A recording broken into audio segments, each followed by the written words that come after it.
Benvenuti carissimi radio e telespettatori ad una nuova puntata dell'assistenza domiciliare in pillole con cui oggi iniziamo veramente con un grande ospite, lo vediamo già qui collegato, come vediamo già anche collegata la nostra meravigliosa Simona Nolli, che lei è la curatrice, insomma, di questa rubrica che sta avendo un grandissimo successo perché ovviamente l'argomento è insomma qualcosa che in qualche maniera nella vita di tutti noi ci ha toccato o ci tocca o ci toccherà. Allora, Simona, per cui io ti lascio la parola, così diciamo potrai presentare questo ospite molto molto importante. Allora, buongiorno a tutti. Sì, oggi ho chiesto la cortesia in particolare al dottor Stefano Serentà, in quanto è attivo nel mondo assistenziale a tutto tondo, ha un suo canale a Exameron, che poi lui ci racconterà e ci spiegherà di cosa si tratta, e ci accomuna il fatto che entrambi andiamo nella stessa direzione nel far sì che il mondo dei fragili sia sempre più a conoscenza e sempre più fattibile, se ci si scontra con delle realtà, riuscire noi a dare il supporto, aiuto ai familiari, alle persone fragili e anche agli addetti ai lavori. Dico bene, Stefano? Assolutamente, sì, sì, sì, è un mondo, anzi sono tanti mondi, perché in realtà poi entrando si scoprono delle diversità gigantesche, mondi in cui per certi versi è difficile entrare, per altri versi è appassionante, proprio perché si incontrano tante realtà molto diverse e non si incontra solo la persona che ha bisogno, ma si incontra tutto il contesto, per cui il discorso di assistenza al domicilio, entrare in una casa fisicamente vuol dire entrare, passare un portale ed entrare in un mondo che è completamente diverso, che è il mondo della persona che si va ad assistere, ma è il mondo di tutto quello che le sta intorno, che sono le persone, se ci sono, i familiari, a volte gli assistenti familiari, o i parenti o gli amici che passano, ma è anche tutto il mondo della casa, che sicuramente ha un'influenza notevole. Io ho lavorato tanti anni sia in ambulatorio che in ospedale che al domicilio, e c'è una differenza gigantesca del vedere una persona in un contesto mio, freddo, come può essere un ambulatorio, e invece entrare io in casa sua in un mondo che invece è il suo mondo. Quindi cambia proprio anche la qualità con cui si riesce a interagire con la persona, che da un lato si sente più a suo agio, padrona di casa, dall'altro ci si fa un'idea molto più precisa di tutto quello che è il suo contesto. Quindi senz'altro è un aspetto anche affascinante, ecco, da questo punto di vista Certo. sicuro. Senta, lei appunto è medico geriatra, no? E oggi ovviamente la nostra popolazione, lo dicono i numeri, lo dicono le statistiche, ovviamente sta invecchiando molto, ci sono meno nascite, ma ci sono diciamo una vita che si allunga anche, no? Per gli anziani. E che mondo è diventata la geriatria? Allora, beh, la geriatria è sempre la geriatria. Un tempo era del tutto marginale nel mondo in cui si viveva, adesso sta diventando una parte predominante della medicina. Sicuramente nell'ultimo secolo c'è stato un cambiamento entusiasmante, perché vuol dire che viviamo più a lungo, cioè fino a 120 anni fa la vita media era 44-45 anni in Italia, adesso è 83-84 anni, quindi è quasi raddoppiata in 100 anni, che è uno dei successi, credo, più grandi in assoluto del secolo scorso. Non solo successi dal punto di vista medico, e anche dal punto di vista di salute, di ambiente, di riscaldamento, di igiene. Ci sono stati tanti progressi che hanno cambiato letteralmente la vita media della popolazione. Questo comporta una serie di assestamenti anche sociali, anche culturali, anche psicologici, emotivi, che magari non sono stati invece così pronti ad adeguarsi. Per cui ci troviamo con una società che ha questa ricchezza infinita del poter vivere molto di più, ma che sembra quasi a disagio di fronte a tutto questo numero di anziani che aumenta. Per cui quando si sente parlare dell'invecchiamento della popolazione sembra paradossale, ma se ne parla come una disgrazia, per cui è chi pagherà le pensioni e la sanità non regge più, e diventa ogni volta che si parla dell'invecchiamento come se fosse una tragedia. In realtà, ripeto, visto nell'ottica non della popolazione ma del singolo, è un vantaggio grossissimo. statisticamente io 100 anni fa sarei già morto. Ho 56 anni e ci voleva Allora io 44 sarei di morta me. prima di lei. Ecco. Bene, mi conforta tutto ciò.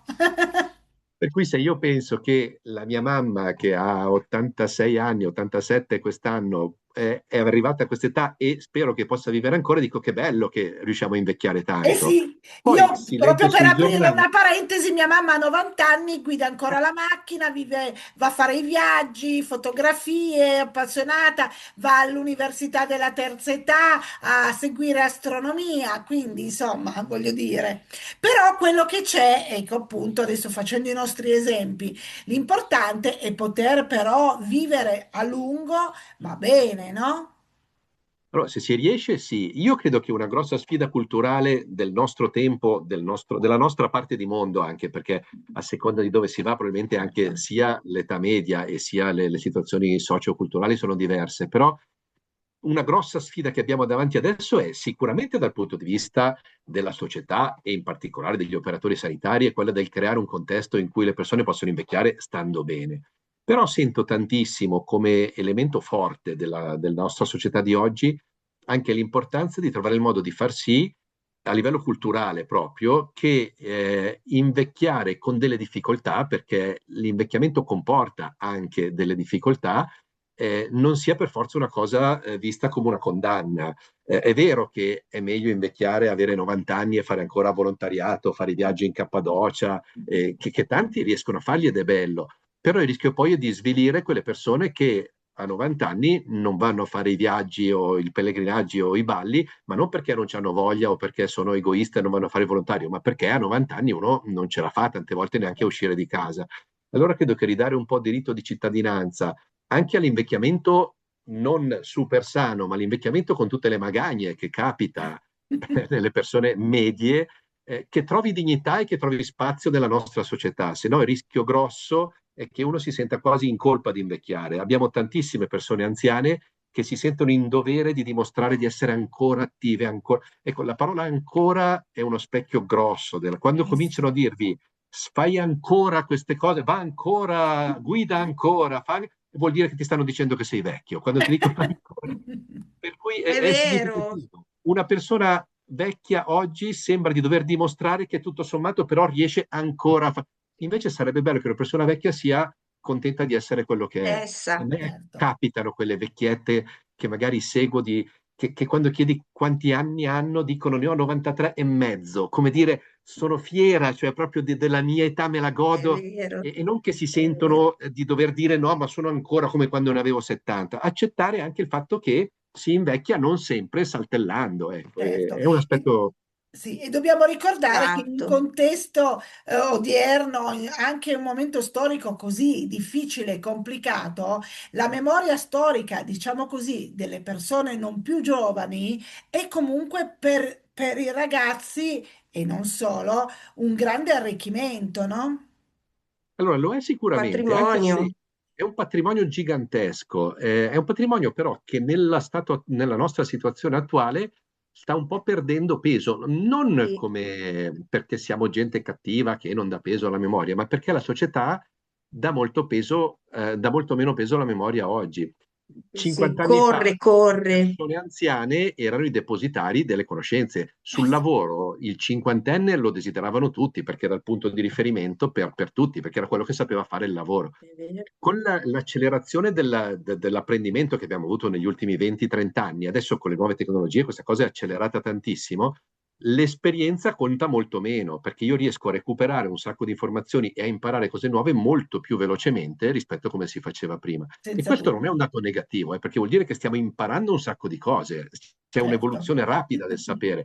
Però quello che prima era il vantaggio degli anziani ovviamente si perde perché adesso il lavoratore anziano è il lavoratore obsoleto, è quello più lento, è quello che fa fatica. E lo Il stesso vale un famoso po' nelle boomer. relazioni, anche nelle relazioni sociali, per cui gli anziani non sono più tanto i depositari di conoscenze, perché le conoscenze uno le trova dappertutto. E questo rischia di far perdere anche quella capacità invece di relazione che gli anziani riescono a dare nei rapporti con le altre generazioni, che prima era anche collegata sul sentirsi fiero di essere quello che poteva dare anche le conoscenze. però perdendo la possibilità di dare le conoscenze, il rischio è che venga un po' svilito il ruolo dell'anziano stesso, per cui è un Decisamente. altro aspetto culturale su Sì. cui prestare tanta Allora, Simone attenzione. ha accennato al suo canale. Di che cosa si occupa lei sul suo canale? Allora, in realtà Exameron è nato durante il lockdown, nel senso che ero disoccupato dal punto di vista delle attività da fare, nel senso che tutte le attività di base erano sospese, si gestivano solo le urgenze, le cose essenziali, per cui cercando un modo di continuare comunque a condividere, io da tanti anni faccio corsi di formazione per gli operatori nell'RSA, per i familiari, per i volontari, per le associazioni e così, ho cercato di mettere un po' in circolo comunque qualcosa, di tenere un po' viva questa cosa, per cui iniziando a pubblicare qualcosa, creando delle piccole videoconferenze, pubblicando dei video, degli audio, dei testi e mettendoli un po' a disposizione. E quindi Exameron è diventato piano piano questo punto in cui cerco di condividere, di mettere in circolo le cose che mi piacciono, che sono belle per quanto riguarda l'assistenza di anziani e di persone, in particolare persone con demenza, però un po' su tutto l'approccio alle persone che hanno una certa età, perché diventa importante per i familiari e per gli operatori trovare delle chiavi per far fronte. Allora l'idea è proprio quella di dire mettiamo in condivisione questo. Exameron di per sé sono i 6 giorni della creazione. Exameron nella Bibbia il primo capitolo è dedicato proprio ai 6 giorni in cui Dio crea il mondo. Ed è bello perché è proprio un processo lento, graduale, in cui cioè, Dio poteva schioccare le dita e dire ho fatto il mondo, tutto sommato è Dio, non ci voleva molto. Invece proprio questa gradualità, questi passaggi, prendersi cura di un anziano non è una cosa che dall'oggi al domani, così uno dice ho imparato, ho le competenze, così. È un percorso e secondo me è proprio bello questo percorso. Allora l'idea è quella di dire mettiamo a disposizione degli strumenti per chi vuole percorrere questa strada. Ecco. Certo. Simona, tu ne sai qualcosa di quanto sia Sì, complicato e duro un sì, sì, percorso, no? Sia nel sì. seguire un anziano, ma anche un fragile. Sì, assolutamente sì. Difatti la cosa che accomuna molto me e il dottor Stefano Serentà è proprio questo, il fatto di in prima linea essere gli occhi, le orecchie, il gusto, i famosi cinque sensi e sposo molto le prime parole che lui ha detto quando si entra all'interno di un domicilio e la struttura che io vivo entrambe ha perfettamente ragione, c'è un qualcosa entri nel loro mondo, quindi come entrare, come rapportarti, come parlare, ma sono tantissime le cose che bisogna osservare.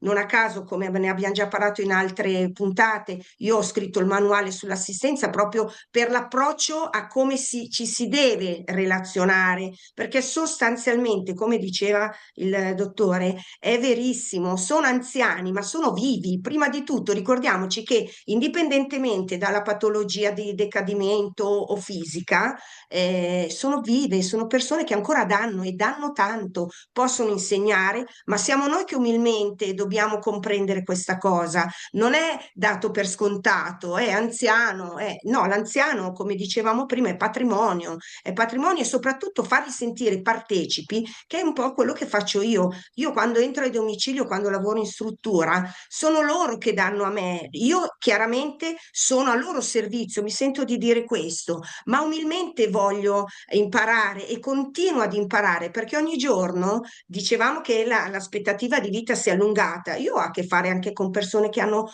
ad oggi 100 anni e che magari cognitivamente, fisicamente sono state abbandonate, ma cognitivamente ci sono. E quindi questa cosa che appunto a valle di tutto ciò che ha spiegato prima il dottor Serentà, la sposo completamente nel mio mondo, nel mio formato, in quello di Simona che va ai domicilio in struttura. Questo è quello che vorrei dare come chiosa, l'unione che ci crea.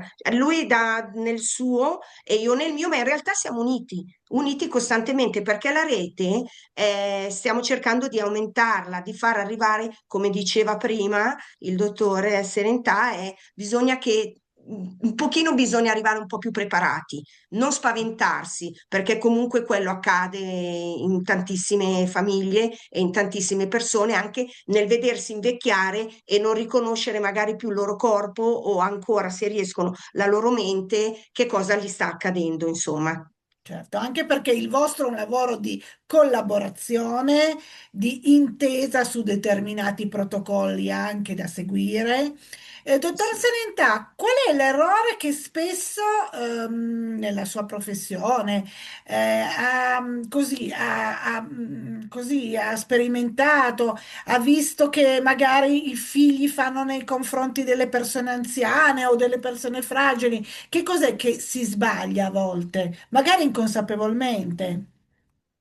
Vabbè, sicuramente inconsapevolmente, nel senso che penso che nessuno lo faccia Esatto, volendo sbagliare, insomma. È vero certo. che c'è, proprio perché è un fatto nuovo questo fatto di avere tanti anziani, cosa che non siamo abituati ad avere, quindi alla generazione prima della nostra, ognuno invecchiava come era invecchiato suo papà, quindi più o meno si sapeva che bisogni c'erano.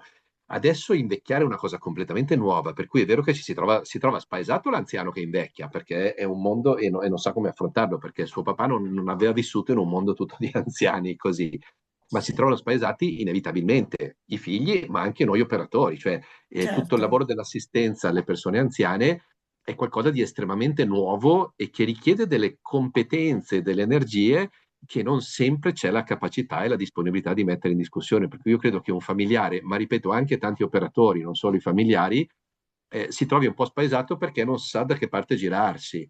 Prendersi cura di un anziano è molto più complicato di quello che potrebbe sembrare. C'è un po' quest'idea che tutto sommato per lavorare con un anziano non ci voglia una grossa competenza. Cioè, se io voglio affidare il mio bambino a qualcuno, devo avere qualcuno laureato in pedagogia, con le referenze, devo essere sicuro.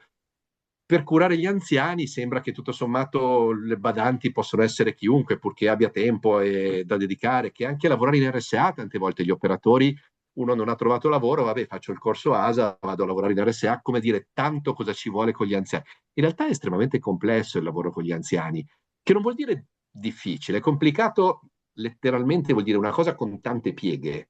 certo. È il contrario di semplice, semplice vuol dire Sì, con una piega sola, complicato, complesso, con tante pieghe. Per cui un anziano va spiegato nel senso letterale del termine, cioè bisogna proprio togliere le pieghe e capire, perché se io guardo solo un aspetto, lo dico da medico, curare l'ipertensione arteriosa in un trentenne non dico che è facile, però non ci vuole chissà che, voglio dire, gli provo la pressione, gli do il farmaco riguardo la pressione, se va bene, se va male va male. Curarla in un anziano c'è una serie di fattori, anche medici, perché di solito un anziano non ha solo il problema della pressione, ma altre 18 malattie, magari prende altre 15 pastiglie, ma c'è tutto quel contesto, il fatto che l'anziano sia vedovo o celibe o sposato e cambia tutto sul tipo di assistenza, se può provare la pressione, se si ricorda di prendere le medicine, cioè è complesso, va presa in considerazione tante cose. In questo senso condivido quello che diceva Simone, cioè entrare in casa di una persona, la prima cosa è che devi imparare una lingua nuova, entrare non nell'ottica del dire arrivo io e vi spiego, anche nei confronti dei familiari, tante volte ne sanno più loro perché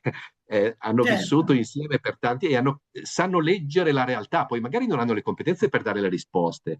Ma il problema è che se io arrivo col mio manualetto dicendo si fa così, si fa così, si fa così, spesso non incontro poi la persona e non raggiungo l'obiettivo. Per cui il primo passaggio forse per quello di dire entro e devo imparare in che mondo entro, in che mondo... In questo Certo. senso, paradossalmente, le assistenti familiari che arrivano dall'estero, che sono tante, che vengono da altri paesi, sono anche avvantaggiate perché sono costrette a entrare e dover imparare, perché devono imparare la lingua, devono imparare il dialetto tante volte quando vai a vivere con un anziano, per cui Vero. entrano già con l'ottica del Certo. dire, beh, devo capire di come si fa a parlare con questa persona. Il rischio nostro di operatori è quello di dire, tanto io so già tutto, vengo e faccio, e perdiamo quell'aspetto Eh dell'imparare la sì. lingua. E lavorando con gli anziani questa cosa spesso ci taglia le gambe perché non otteniamo poi risultati, Eh insomma. sì, e a proposito di lingua, io ritengo che sia fondamentale il dialogo e anche l'ascolto, no? Di queste persone, delle persone anziane.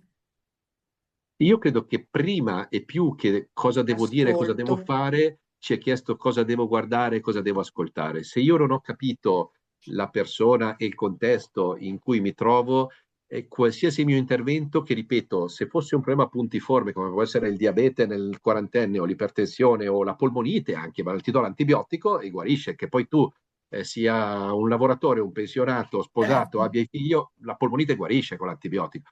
Invece l'anziano bisogna proprio prendersi in carico tutta la situazione, prendersi in cura tutta la certo. situazione. Per cui l'ascolto e il guardare e ascoltare è il primo punto di partenza, E altrimenti tutti gli interventi servono a poco, ecco. certo, io purtroppo ho un vincolo che è il tempo e le cose da dire sarebbero tantissime, però appunto, dottor Senentà, intanto la invito ovviamente a tornare di nuovo ospite, magari per approfondire qualche altro argomento, ma se ci vuole ricordare appunto il suo canale dove poter, insomma, ascoltarla e Sì, allora è seguirla. www.exameron con la X, exameron.it. Lì potete anche volendo registrarvi gratuitamente, vi arriva ogni mese, ogni 2 mesi, dipende quando riesco, una piccola newsletter che dà un po' qualche dritta, qualche informazione sui video che escono, sul materiale pubblicato, Certo. se può essere utile, senz'altro. E noi senz'altro la seguiremo. Simona Nolli, allora